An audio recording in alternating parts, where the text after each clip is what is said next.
Hello, welcome to a new video. In today's video, we're going to take a look at 10 unreleased Pokemon from the Galarian region. Now, why do we do this? Because there has been a new login screen basically for Pokemon Go where we see the Corviknight already released. So today we also definitely going to take a look at the Corviknight in this video as well. Because, let me tell you, this Pokemon is something that you cannot miss. It is one of the best Pokemon most likely in the game as soon as it's gonna get released. But today, we're gonna take a look at the top 10 Pokemon that are not currently released from the Galar region basically as well here. That are going to be very likely released very soon because apparently Niantic tries to release this season, this region very soonish. Or we have a lot of recent releases from that region. And so, today we're gonna take a look at the 10 best that are not released yet. Of course, a lot of very good ones have been released already. A lot of Pokemon like Dubbull would be, for example, one. Parasecto would be one. Obstacle would be one. All of those Pokemon have been already released. We're only going to take a look at the Pokemon that's coming at today. If you enjoy this type of videos, I would really appreciate if you could leave a like and subscribe. Only half of you are actually subscribed to the channel. Would really appreciate it if we could get some more. And let's take a look at the first Pokemon. Frostmoth. This Pokemon is interestingly enough, an Ice and Bug type Pokemon. It's not going to have the best stats here with a 1616 overall ranking there. This is not really great, but it's going to have an interesting move pool of Powder Snow, Icy Wind, and Bug Buzz. And as you can see as well, this is going to allow it to get some solid damage in against a lot of Pokemon, but still, the typing itself kind of holds it back. But again, this is going to be, by the way, a list of from worst not released yet to the best not released yet. So there's going to be a lot of very good ones coming up. Frostmoth definitely going to have some play in limited matters, I would assume. Very interesting moves with Powder Snow as well as Icy Wind. I actually don't know if we have a Powder Snow Icy Wind user currently. I think we have the Hisuian Everluck, I think does have that. But yeah, definitely going to be a very solid Pokemon for sure. Interesting typing with the Bug and Ice typing, very strong offensively, has some issues defensively, but yeah, definitely an interesting Pokemon and definitely also the pre-evolution is a fan favorite. Next one, Duraludon. This Pokemon is going to be very cool because of its typing. It's a Dragon and Steel type Pokemon just like the Dialga. This is going to make this Pokemon basically very bulky just based on the typing because it has a ton of resistances. And that's the main reason why this Pokemon has quite some decent play in the Open Great League even though the stats itself are not that great either. And that's the thing as well for this region, I feel like. Both stats as well as moveset a lot of times are lacking a bit, but the typings itself are going to be always very interesting for PvP, and Duraludon is one of those cases for sure, where actually the charge moves are okay. We're going to have here Dragon Claw and Dragon Tail together, which is kind of fine. Flash Cannon is not really the best move to go for, but that doesn't really have anything better yet. Again, by the way, all of the movesets here are going to be from the current code, and they could change before release, so don't think that this is going to be now, of course, the set moveset that they're going to have. They might get a little bit of an upgrade before, which would be cool, but as you can see here, actually even with this moveset, it's going to have some play against a lot of Pokemon here, just mainly because of the defensive typing it has, allowing it to resist so many different kind of types. Very cool Pokemon here. We can move on to Pokemon number 8 here. There's going to be here Morgrem, and I feel like number 8 is not fair on this Pokemon. It should be way higher, but I go based on the average rating that we get here. And as you can see here, Morgrem is going to be a Pokemon that has access to Sucker Punch, Foul Play, and Play Rough. But as said before again as well, the typings are very cool in this generation. We have a Dark and Fairy type Pokemon. This is going to be very good against the current meta, allowing you to destroy Ghost type Pokemon like the Galarian Cursor, while still being able to beat also all the Dragon and Fighting type Pokemon, which is really important. As you can see here, it's going to have an average rating of 441, but actually has a lot of very good matchups against the current meta, so I would assume that's going to be a better Pokemon than people would expect. The evolution of it also has the same kind of moveset, but has a bit worse stats, so Morgrem is actually preferred, but you need, I think, XL candies for this Pokemon. It's definitely way more expensive, but yeah, again, this Pokemon is going to be better than Germnaa. Here's a Pokemon that I also think is going to end up a little bit higher than rank 7. It's going to be Cramorant. Cramorant currently has a decent overall stats with 1874, is okay. You're going to have Water Gun as a fast move, which is not ideal. Water Gun is not a good fast move really. But we're going to have Drill Peck and Fly. Only really one of them is needed, with Fly most likely is the better one to go for. But Drill Peck is also kind of nice because it's a bit cheaper. But basically what I think is already this Pokemon has some solid matchups here. As you see as well, 16 wins, 19 losses is very solid. And as you see as well against the meta, it actually has a lot of play. But I do think that's going to be one of those Pokemon that's going to be unique for PvP, just like Morpeko.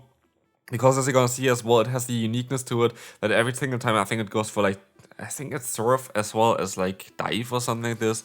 It's gonna get one Pokemon in its mouth there, and depending on which one it's gonna be, it's gonna do either damage, or I think damage as well as the paralysis here if it has a Pikachu. So that's going to be something you need, which I feel like Niantic is going to implement for this Pokemon, which is also maybe where the moveset itself is kind of lackluster right now. So this Pokemon could be very, very strong. It then fires off basically the Pokemon that is in its mouth when it gets hit by a move, more say than a charge move in Pokemon Go there. And it's going to be an interesting win con as well. Basically getting hit by something like this Pokemon here would be kind of interesting. But yeah, we have to see how the form change is going to be happening. But I do think it's going to be an interesting Pokemon for the future. Sandaconda. This Pokemon was actually really, really garbage, and now we don't know exactly at the current time of recording what Bulldoze is going to look like, but Bulldoze is definitely going to get a bit of a remodeling for the season, which is going to help Sandaconda out. Here we have 35 energy as a stat for it, as well as the 50% option to drop the opponent's defense stat, and that's going to change this Pokemon completely from being irrelevant before to actually having a lot of play. Even though it's a pure ground type with only ground type moves, this Pokemon has some play here. As you're gonna see as well, has actually a very good matchup against the current meta, and so Sandaconda, definitely a Pokemon that is gonna be an interesting one once it's gonna get released. Wonder where they're gonna try to put this Pokemon in there. Also has like a Gigantamix form of it, but yeah, this Pokemon definitely an interesting one for sure. Colossal is going to be next on the list. This Pokemon was actually way higher before, but since we had like recently the buff of Mud Slap, this Pokemon kind of dropped a bit here in terms of the ranking, which makes sense because Mud Slap is double super effective and a lot of Pokemon in the current meta are running Mud Slap, and as you will see here as well, this Pokemon is quite solid still, but has a bit of a problem now against those Mud Slappers and of course Water type Pokemon, making it a bit of a trickier one. I feel like this meta currently is like the worst possible meta that you could have for Colossal. There might be metas in the future where this Pokemon is going to be a bit better, but stat-wise, this Pokemon is amazing, like literally amazing. Moveset-wise, this Pokemon is amazing. The typing itself is cool offensively, has some defensive weaknesses like Water and Ground, which is the double weakness, which can be very, very tricky to deal with, but still, otherwise, Colossal is going to be an interesting Pokemon for sure, and in different metas, definitely going to be even a bit better here as well. Currently, the meta is just not very, very good for, especially Rock-type Pokemon, but also for Fire-type Pokemon. Arctozolt. Arctozolt is going to be one of those Pokemon that actually got buffed through the current season guaranteed by having Thundershock. It has also the first move of Powder Snow, which was recommended beforehand, but now with Thundershock being a bit more strong as well, this move is going to be the better one to go for, and as you're going to see here, the average rating looks amazing as well, and you're going to have a lot of good plays. And the thing as well with this Pokemon, it's very good offensively, because there's only Magneton and like, yeah, the evolutions of it, and also like something like Togedemaru, I guess, like a Steel and Electric type Pokemon are the only ones that can resist the electric and ice typing, which is going to be something that is very, very important, because now you have basically a Pokemon that has next to no hard answer. It has Avalanche and Discharge, which are going to be stab moves that are going to hit quite hard. So I feel like that Arctozolt is going to have a lot of play as a sweeper in the upcoming meta. As you can see here, we had 3 already, and CORVIKNIGHT is not been there yet, and we're going to have Flapple next. Flapple, I cheated a little bit here. I'm sorry, I'm honest about this one. This is what you see here, the battle ranking is a 2-shield scenario, because it looks so much better on paper, which you're gonna see here as well. This is the between 0 and 1 shield scenario, but the 1 shields look so horrible for this Pokemon, but as soon as you go for 2 shields, or I think mostly 0 shields as well, this Pokemon is amazing. I feel like a very fast Grass and Dragon type Pokemon will be very, very cool. This Pokemon has 2 other kind of evolutions as well. One of them is not from the Galar region, but from the recent region, which is interesting. Has another evolution and afterwards, which is going to be interesting as well. But there's going to be still Appleton, I think it's called, which is going to be a bit bulkier, but has Astonish as a fast move, which is not Stab. And yeah, generally speaking, this Pokemon is a bit better here. The Flapple with Fly and Seed Bomb going to have better coverage. And I think it actually has some play, and so I do think that Flapple actually is going to be the Pokemon that's going to be fun to run. Ice-Gear is going to be next, and so you know already who's going to be number 1. But Ice-Gear is going to have access to the move Powder Snow, Weather Ball, as well as Surf. And there's 2 different forms to this Pokemon as well, so I don't know on how this is going to really function. There's one with Ice and there's one with no Ice.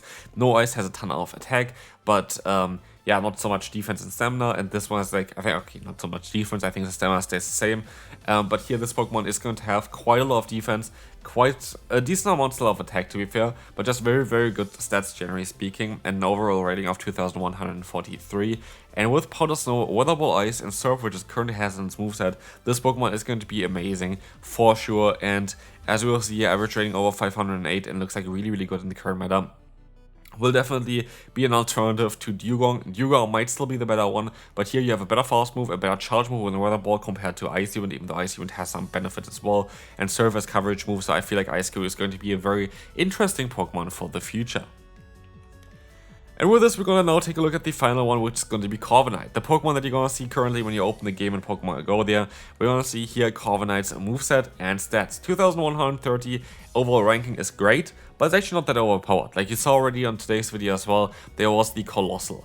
We're going to take a look at the charge moveset, or like the moveset in general. We have Steel Wing as a fast move, has an alternative of Air Slash as well, like Skami basically. But we have Drill Peck as well as the Brave Bird. And Drill Peck basically changed everything. Drill Peck is a very cheap move with like 40 energy needed, and this is going to make this Pokemon so much better. And as you're gonna see here, this is going to make this Pokemon absolutely overpowered.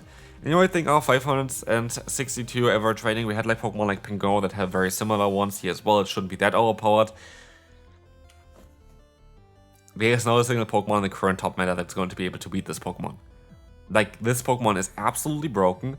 This Pokemon is mostly not gonna get released like this, because I cannot see that they're going to, put out a Pokemon like this that literally beats every single Pokemon in the current meta. Don't get me wrong, I do like to see a good flyer again, because I'm kind of sick of all the Mud Slappers, but it doesn't have to be as good that it's going to be able to beat literally every single Pokemon in the current meta, and so yeah, this is going to be, of course, the, I think the 0 and 1 shield scenario average there. It's going to have some losses in, like, those single matchups as well. Like, if I go and take a look in the 2 shield scenario, there were, like, 3 or 4 losses on them, like, on this board there.